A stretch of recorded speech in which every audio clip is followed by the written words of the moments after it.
Hey, what's up guys? I thought I would show my library for PS4. This is mostly just cross-buy stuff.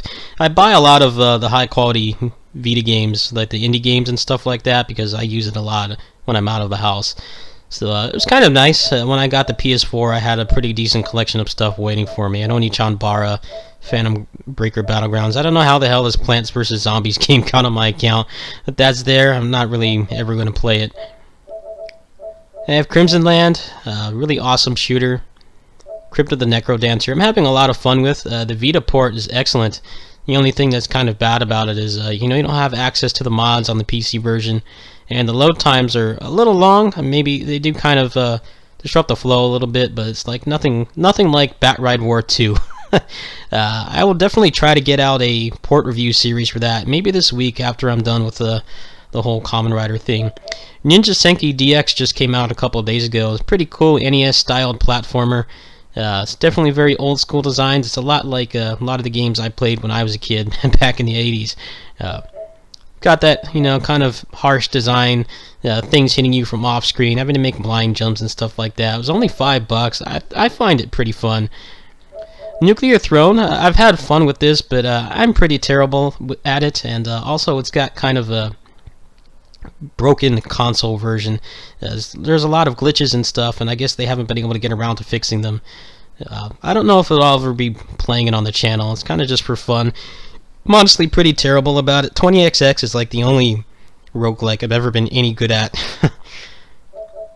Ollie Ollie 2 is an awesome game, but I really like playing it on the Vita because it's a perfect portable game, and the controls are really good. Onichan Bar on Phantom Breaker, I've already gone into detail about. I was initially planning to just beat all these games before Kamen Rider, but and then I just got into that really bad, depressed mental state, and I just didn't really feel like doing much of anything. But it's kind of a blessing in disguise when you think about it, because I don't really have anything planned for next month, aside from the Kamen Rider DLC, which, I've already pretty much done everything in that game at this point. I can probably make them level 99 in like an hour if I wanted to. I really don't know how long the DLC is going to last me. It depends on if I like their playstyle. So I will definitely be exploring these games more. It's just right now the capture card's kind of choppy, and I want to get that fixed before I do anything.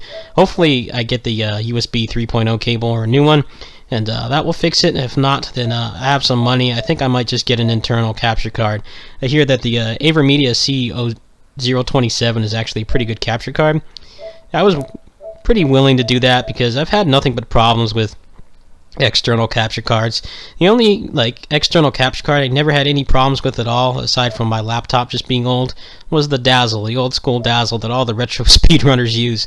That's like the only one that hasn't given me any crap. Like these other ones, it's just been problem after problem. So I was thinking of getting an internal one. It looks like it's on Newegg for like $80 or something. I might go ahead and do that this month, and that way I could give this capture card back to my friend and I would have a permanent solution. It's just the problem is I only have 2 PCI Express slots on this computer, on the motherboard anyway, so I'd have to get rid of my USB 3.0 ports. I'm kind of on the fence about it. If any of you guys have used that capture card, you can go ahead and let me know. I really don't want to mess with external ones anymore unless there's like a good deal. And it's like not really peak shopping season right now. Shopping season just passed like 2 months ago, so I don't know if they're going to do any promos on it, but we'll see what happens.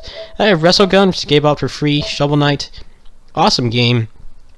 I really didn't feel like playing it that much just because I really don't like the movement. The movement is pretty boring.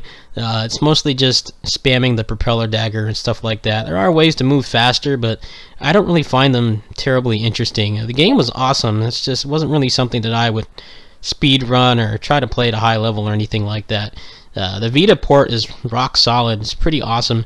The game looks beautiful on the OLED screen, probably on the regular, slim Vita too. The rest of this stuff is just DLC. We've got Kamen Rider, of course, and Knights of Valor. And let me know if you guys want to see more of this game.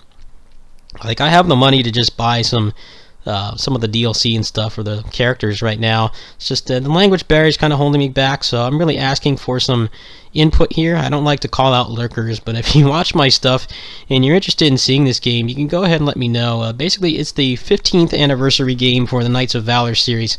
I believe the first Knights of Valor was published by Capcom outside of Asia way back in the 90s. You may have played it. I believe it was called Warriors of Fate.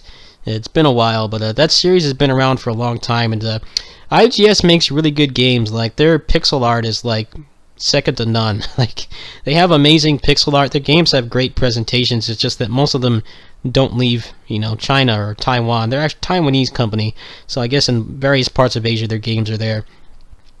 The only thing, I played the game, I played like one mission of it, and it looked like it's pretty fun.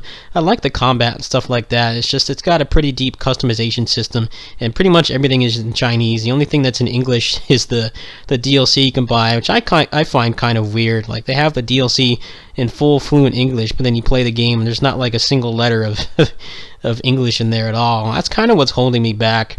I don't know if they're going to be localizing it or not. I haven't really been following it that much, but it seems like it's pretty successful. They seem to update pretty often. It's pretty cool, like a free-to-play beat-em-up. Like, you can't really name that many of those, at least not on console. I mean, there's plenty of them on PC. Obviously, DFO's the big one. You have Closers and all those other games and stuff like that that haven't done as well. It's cool to see a free-to-play beat-em-up actually doing well. I hope that they're able to make enough that maybe they can consider localizing it. I don't know how well it would do. You know how Western gamers are. All they want is first-person shooters these days. But I don't know. Maybe they could find a niche audience, and I hope that I'll be able to play it and understand what's going on and stuff like that. So let me know if you guys want to see that. But basically, that's my library. I really don't have that many native PS4 games. I have Onichan Bara, Phantom Breaker, and Kamen Rider. This doesn't really count because it's free. I haven't spent any money on it yet. Looks like it's got. It's not really pay to win. I think you can only buy the stuff on the shop once, so it's not like one of those games where you can be a whale and drop like $3,000 every month and come out on top and stuff like that. As far as I know, like, there's no English information on this game at all, which is the only thing that's holding me back.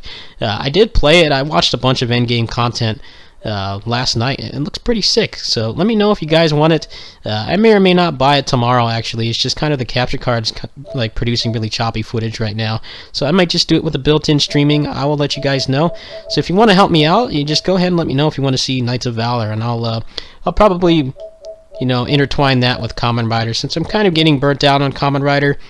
The only thing I really have left to do besides the trophies is just collecting the next couple figures, which I will probably knock out on stream tomorrow, depending on if I can find a guide for the couple ones that I have to get.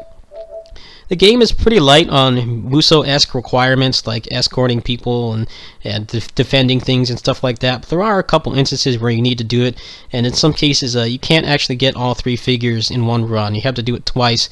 Some of them have alternate paths, and I haven't really read too much about it, so I will try to knock that out tomorrow, and maybe I'll do some Knights of Valor. So send me some comments. Peace.